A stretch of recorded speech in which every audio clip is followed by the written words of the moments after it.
मेरे साथ हैं लोक समाज पार्टी के राष्ट्रीय अध्यक्ष श्री गौरीशंकर शर्मा जी, पेशे से वकील हैं। शर्मा जी, स्वागत है आपका। फेसबुक लाइव पर हैं और आप मणिपुर में जो हिंसा चल रही है, क्या कहना चाहते हैं कि क्या देश के अंदर अब ऐसा ही चलेगा के साथ? जब कुछ घटना घटती थी देश के अंदर तो स्मृति ईरानी और ये चूड़ियाँ भेजती थी और भी तरीके के नाटक करती थी, मगर इस बार जो है इन्होंने ऐसा कोई बयान तक का नहीं आ रहा है। ख़ास तौर से इतनी बड़ी घटनाएं मणिपुर में चल रही हैं, अब तो बम गिरने लगे हैं, बताया जा रहा है गोलियां चल रही हैं। ऐसा असला कहां से आ रहा है उन लोगों के पास? देखिए, मणिपुर के संदर्भ में लोक समाज पार्टी का स्पष्ट कहना है कि चाहे वहाँ की सरकार हो, मणिपुर की राज्य सरकार और केंद्र की सरकार, दोनों प्रवृत्तियाँ विफल रही हैं। लोकतांत्रिक व्यवस्था में यानी डेमोक्रेटिक सेटअप में यह देश के चलाने वालों का कर्तव्य होता है कि कहीं भी कानून व्यवस्था बिगड़ती है तो उसको बिना जाति, धर्म, लिंग, क्षेत्र, अपना पराया देखते हुए उसके खिलाफ तुरंत कार्रवाई करना चाहिए। मणिपुर 3 मई से जल रहा है, लेकिन वहाँ की मणिपुर सरकार और बीजेपी की सेंटर में भी बीजेपी की सरकार, ये दोनों एकदम उस घटना से एकदम कोई जिम्मेदारी का कुछ नहीं आराम फरमा रहे थे। जिस तरह से ये नरेंद्र मोदी जी उसी रास्ते पर चले हैं जैसे रोम जल रहा था और नीरो बंसी बजा रहा था, उसी प्रकार नरेंद्र मोदी की सरकार, चाहे ये राज्य में बीजेपी और केंद्र में बीजेपी की सरकार, दोनों, मणिपुर जल रहा था और नरेंद्र मोदी बीजेपी के लोग वो वोट की अपना इतनी भूख थी कि वो कर्नाटका या और जगह अपना भाग लेते रहे, लेकिन मणिपुर के शांति के लिए उन्होंने कोई काम नहीं किया। जब 79 डेज बीत गए और सुप्रीम कोर्ट के मुख्य न्यायाधीश मिस्टर जस्टिस DY चंद्रचूड़ ने जब यह सो मोटो एक्शन लेकर के कहा कि अगर सरकारें कोई स्ट्रिक्ट एक्शन नहीं लेती हैं तो सुप्रीम कोर्ट स्ट्रिक्ट एक्शन लेने के लिए मजबूर होगा, तब नरेंद्र मोदी जी अगले दिन घड़ियालू आंसी बहाते हुए कहे और उसके बाद में, लेकिन उसका भी कोई असर नहीं हुआ।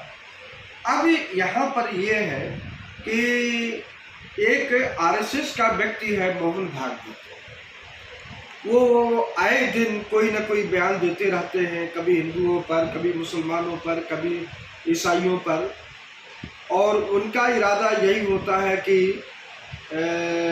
दिखाने के लिए कि भाई RSS तो सबका चाहती है, लेकिन इंटरनली RSS डिवीजन चाहती है लोगों का। और अगर RSS वाले भी वहाँ पर ढंग से बोल दिए होते तो भी कंट्रोल हो जाता। बीजेपी RSS का सरकारों का वहाँ पर ना बोलना, एक विशेष जाति समुदाय के लोगों को टारगेट करके उनके चर्च को जलाना, उनके धार्मिक स्थल को जलाना, 150 से लोगों को मार देना। हालांकि मैथिली समुदाय के लोग भी मरे हैं, ऐसी बात नहीं है। देखिए, कोई किसी भी समुदाय का कोई मरा हो, मानव जीवन अमूल्यवान होता, उसकी कीमत नहीं लगाया जा सकता, और सरकार की यह है रक्षा करने का कर्तव्य होता है, जो कि सरकारें नहीं कर पाई।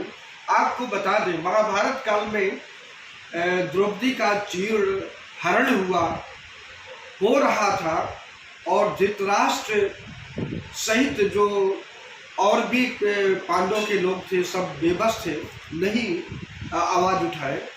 लेकिन और तो श्री कृष्ण भगवान को आना पड़ा, उनकी लाज बच गई, निर्वस्त्र नहीं होने पाए। आज इस डेमोक्रेटिक सेटअप में ये सरकार एक भगवान देवता का रूप होता है, चाहे वो राज्य सरकार हो चाहे केंद्र सरकार हो, वो किसी को धर्म, जाति, लिंग, क्षेत्र, अपना पराया नहीं देखते हैं। जो कानून, जो संविधान कहता है, उस संविधान के हिसाब से जो गलत है उस पर कार्रवाई करके, और जो बहन बेटी को निर्वस्त्र किया गया, गैंग रेप किया गया, उनको पहले ही बचाना चाहिए था, लेकिन नहीं बचाया गया। मुझे अफसोस है कि जब भीड़ उनको, औरतों को या लड़कियों को घुमा रही थी, तो वहाँ का प्रशासन क्या कर रहा था, वहाँ का एसपी, वहाँ का डीएम, वहाँ का जो भी है गृह सचिव क्या कर रहे थे, क्यों नहीं एक्शन तुरंत लिया गया? तो हम समझते हैं कि इस घटना में कहीं ना कहीं केंद्र सरकार और राज्य सरकार का भी योगदान है, और इसको प्रूव करने की जरूरत नहीं है, वो अपने आप में प्रमाणित हो जाता है। लोक समाज पार्टी का मानना है कि नरेंद्र मोदी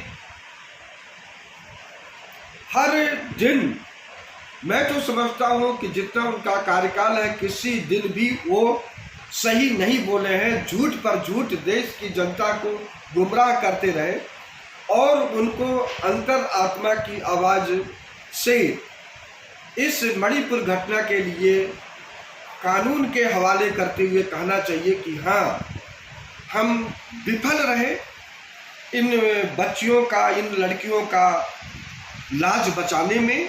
ये हम लोगों की जिम्मेदारी थी, नहीं कर पाए, इसके लिए देश हमको माफ़ कर दे।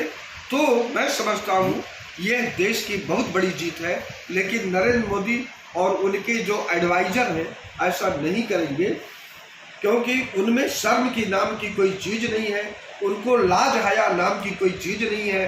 बस उनका क्या है, सिर्फ और सिर्फ सत्ता की भूख है, चाहे केंद्र की हो चाहे राज्य की हो, वो सत्ता में बने रहे, चाहे मणिपुर जले चाहे पूरा भारत जले, उनसे कोई लेना देना नहीं है। उनका सिर्फ यह है कि सत्ता। शर्मा जी, मेरा सवाल था कि जब मणिपुर के अंदर आज अभी भी न्यूज़ चल रही है एनडीटीवी पे, कई चैनलों पे, कि वहाँ पर छत ऊपर से बम गिर रहे हैं, गोलियां चल रही है रात को, तो ऐसा बम कौन गिरा रहा है वहाँ पर? बम कहाँ से आ रहे हैं उनके पास? ये तो वही मैं कह रहा हूँ, सरकार की विफलता है ना। वहाँ क्यों बम चल रहे हैं आपको मैं बता दूँ, ध्यान से सुनिए। जब 1991 को 21 मई 1991 में राजीव गांधी जी जब बम से मारे गए, तो उस समय प्रधानमंत्री चंद्रशेखर जी थे।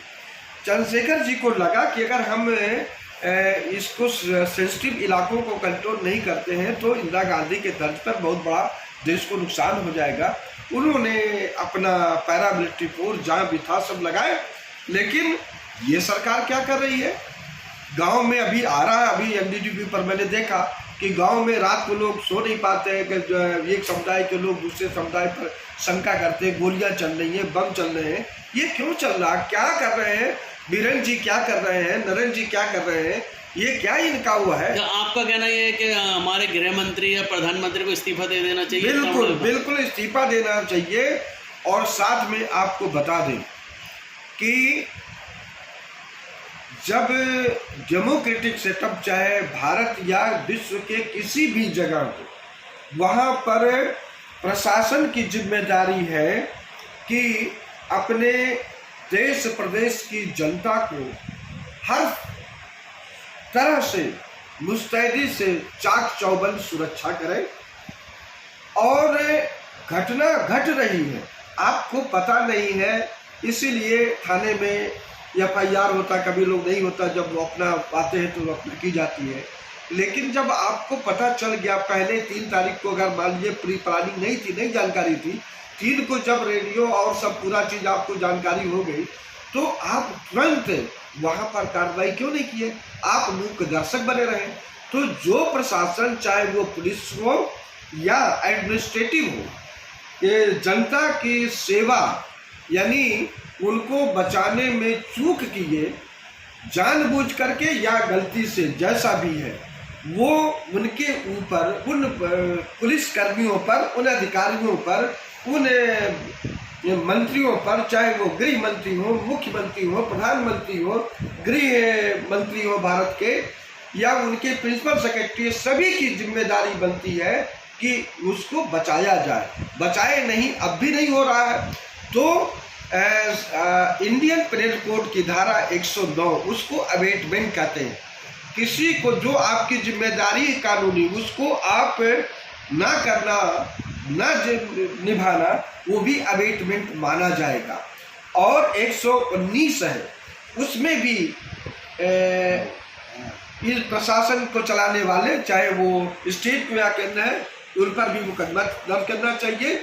अबेटमेंट 109 के साथ जो एक्टिव सेक्शंस हैं, जैसे 147, 148, 302, 376, 365, 363 जो भी है उसमें मेन धारा, उन सब पर इनके भी खिलाफ लगना चाहिए।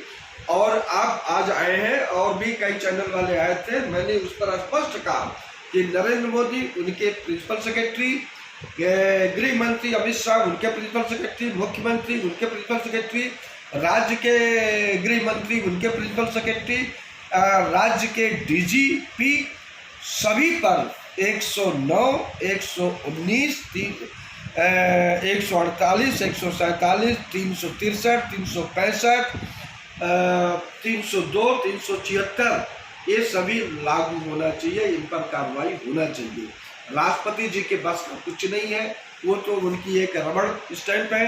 हाँ, सुप्रीम कोर्ट से आशा है, YB चंद्रचूड़ साहब से, हो सकता है अगर दिलेरी दिखावे तो कार्रवाई होगी।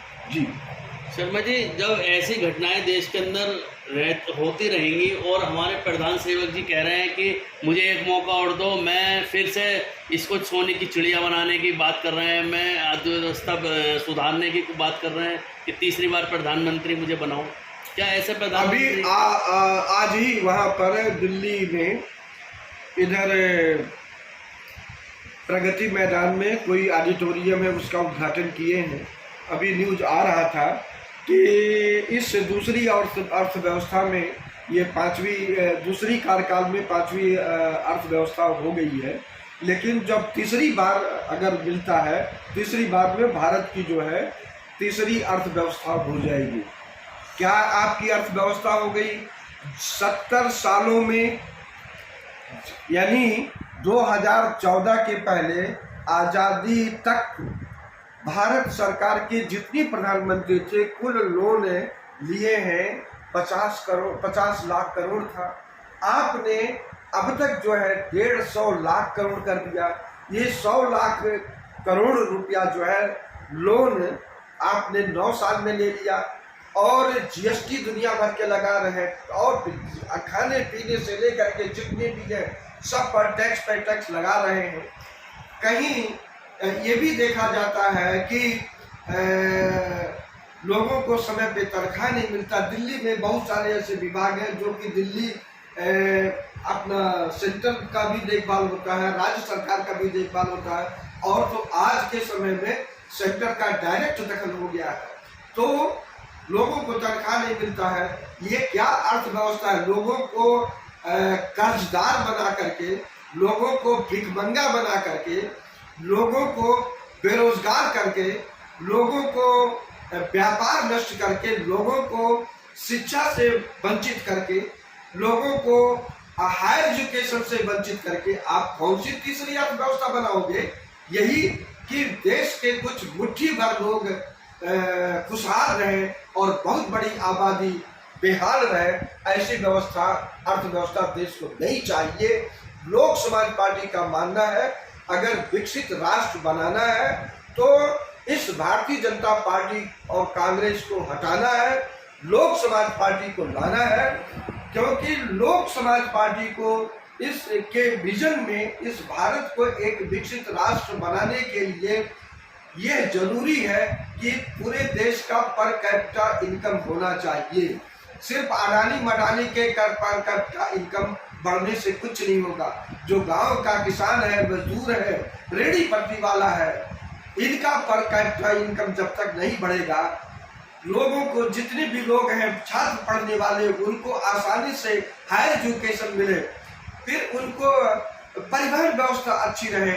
आज आप वंदे भारत की रट लगाए हो, लेकिन दिल्ली से चाहे आपका बिहार में जाना हो, पश्चिमी बंगाल में जाना हो या पूर्वांचल यूपी में जाना हो, कोई भी ट्रेन ऐसी नहीं है जो खचाखच भर के नहीं जाती है, नहीं आती है।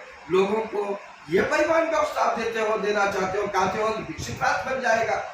तो इससे कांग्रेस और भाजपा और एक नई सज्जन चले हैं, वो फ्री का नारा देने वाले अरविंद केजरीवाल, इनके बस का भी नहीं है। तीनों का डीएनए, तीनों की पॉलिसी एक है, सिर्फ लोक समाज पार्टी का संविधान सम्मत सरकार चलाते हुए इस देश को विकसित राष्ट्र बना सकती है, बाकी किसी का बस का नहीं है।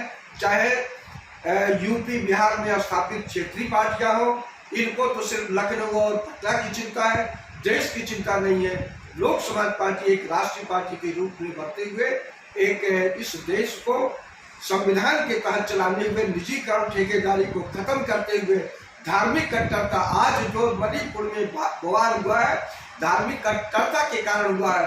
अगर धार्मिक कट्टरता नहीं होता तो मणिपुर में बवाल नहीं होता। और धार्मिक कट्टरता को खत्म करने के लिए लोक समाज पार्टी कटिबद्ध है। लोगों से आज मणिपुर के संदर्भ में आप यहाँ पर अपने चैनल के माध्यम से आए हैं, लोगों से अपील करते हैं कि आप भाजपा, कांग्रेस और फ्री का नारा देने वाले उससे मुक्त होइए, लोक समाज पार्टी के साथ आइए, लोक समाज पार्टी का विजन पढ़िए। लोक समाज पार्टी आपकी पार्टी है, देश की पार्टी, मजदूर की पार्टी है, किसानों की पार्टी है, गांव की पार्टी है, गिराव की पार्टी है, छोटे व्यापारियों की पार्टी है, पूंजीपतियों की पार्टी बनेगी, लेकिन देश के लूटने वालों के लिए पार्टी ये नहीं है। जी बहुत बहुत शुक्रिया जी, शर्मा जी आपका, आपने अपना कीमती समय दिया।